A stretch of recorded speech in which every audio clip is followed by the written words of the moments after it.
boxing out of the blue corner, wearing blue trunks, weighing in at 190 pounds, representing the Wilshire division of the Los Angeles Police Department.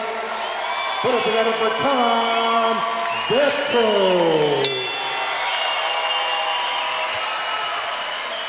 His opponent, to my left, boxing out of the red corner, weighing in at 191 pounds, wearing the green and gold of the Los Angeles County Sheriff's Department, representing Lennox Station. Put it together for Carl Lumpkin.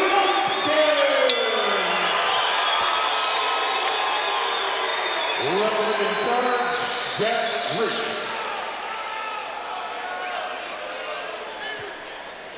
Now Jack Reese, longtime veteran referee in the center of the ring, giving instructions to Carl Lumpkin. Lumpkin will be in the green of the LA Sheriffs, and Tom Datro, very personable young man out of the LAPD Wilshire division. We had a chance to talk to him before the fight, Anthony, and said he'll be nervous until that opening bell starts. Well, he said he's an endurance guy, so look for this first round to fill out Lumpkin. In the third round, he'll be a monster.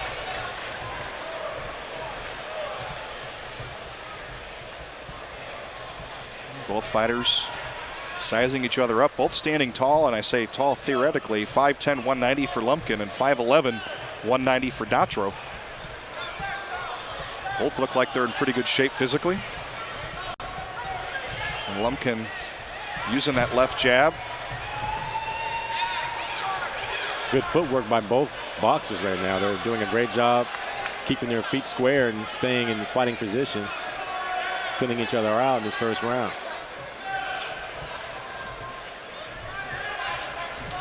Lumpkin trying to work the jab. Again, this is the first fight for both of these men. A lot of them will train anywhere from 3 to 6 months before they get in the ring. Do a lot of sparring. Good left-handed jab that connects a couple of times with Datro.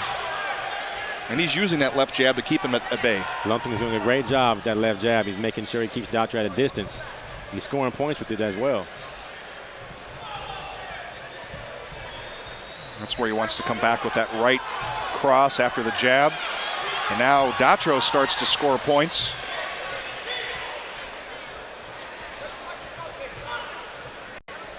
You notice too that Lumpkin tries to stay in the center of the ring and keep Datro to his outside. And that left jab will be effective in doing just that. Well, this is Lumpkin's first fight, but he has some kind of a poise about him in that ring. So he's been in the ring before. I'm not sure how long he's been sparring and working out as a boxer, but he's looking pretty good in there. Well, Richard Bastillo, his trainer, told us that he's like a Joe Frazier. He's just going to stand toe-to-toe and give you everything he's got. But at this point, he's been more of a tactical fighter as we're near the end of round one. And that should do it. Tough round to score, Anthony. I saw a lot of clean jabs in there for Lumpkin, which probably won him the round. From my view, I saw a lot of left jabs sneak behind Datro's guard, and that could have won him the round. Well, that's one of the things, one of the criteria the judges will use is it's not the amount of punches thrown, but it's the amount of ones landed. And Lumpkin, there's a look at him. Very effective in round number one with that left jab, keeping Tom Datro at bay. And then we saw Datro near the end of that first round finally come back and show some energy and land a couple of punches. Well, a la De La Hoya, the last 10 seconds, if you go with a flurry, chances are you can steal the round, but I don't think he did a good enough job in that last 10 seconds to sway the judges' scorecards. Good crowd on hand here. The Grand Olympic Auditorium. You're watching KCAT TV.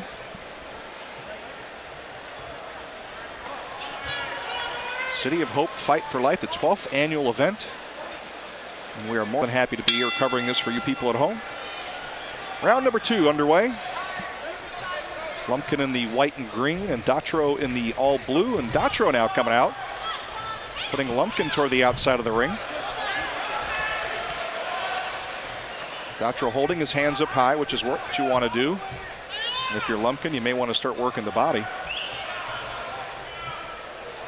We haven't seen a lot of body shots tonight.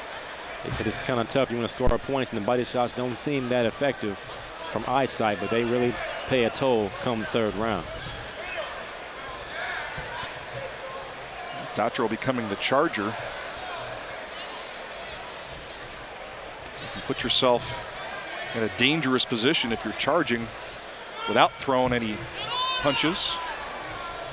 Again, that left jab by Lumpkin. Good right hand by Datro. Both fighters doing a great job moving to the right, because both fighters are conventional style boxers with the right hands being their power shots. So you move to the right so you don't get caught moving to the left with a big shot. Well, there's a good combination, and we really not going to see a lot of movement out of either of these two boxers. It's a good right-left combo from Datro. Well, Datro told us endurance is his key attribute, and right now we see that he was not lying to us. Datro seems to be scoring more points here in round 2, at least in the early part. At this point, it's his round to lose. I mean, he's been the aggressor. Now he's landing some good shots. And Datro has him up against the ropes, but gives up. Under 10 seconds here in round number 2. LAPD against LA Sheriff's Department.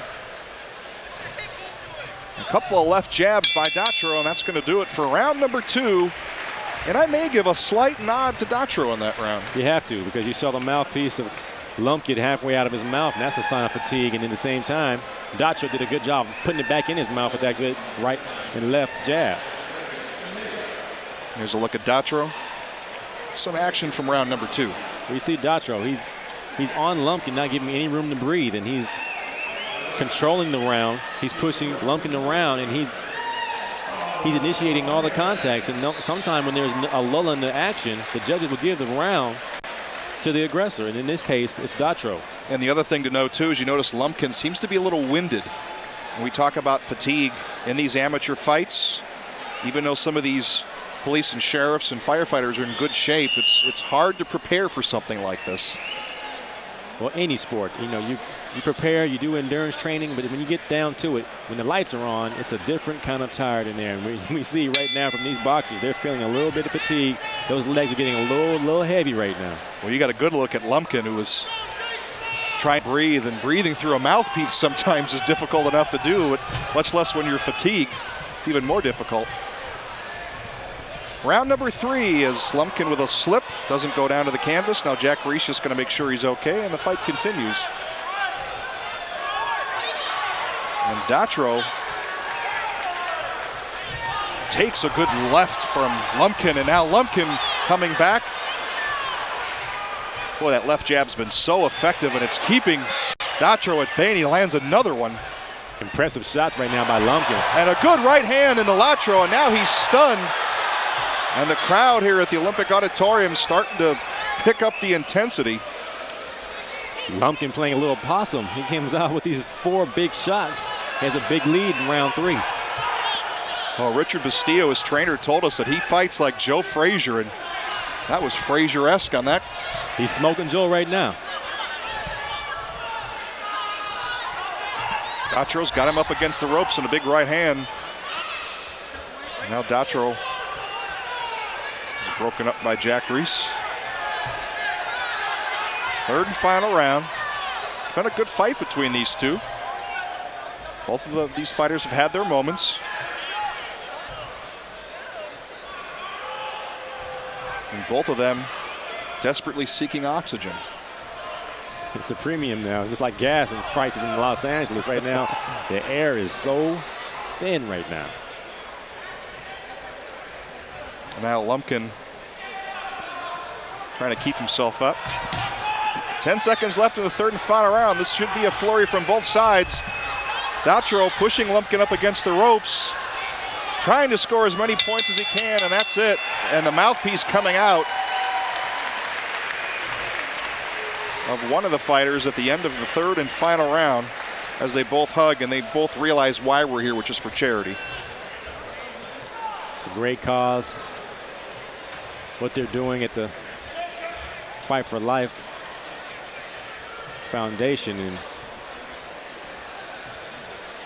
we see Lumpkin. This third and final round might have been the deciding factor for him because he has some good power shots, some straight rights and right hooks. Didn't have to use the jab like he did in round 1. He just threw his power shots knowing that those will count the most on the judges' scorecards. And I believe round 1 and 3 went in Lumpkin's favor. And Datro won round 2. It's going to take a slight miracle for him to pull out this one. As you see the look on Datro's face, he knows he could have put a little more pressure on in round 3 to make this a little bit closer, but I'm not sure what the judges might have seen from their angle. Well, Gil Carrillo has got our decision. Let's go to the center of the ring. Ladies and gentlemen, we do have a decision.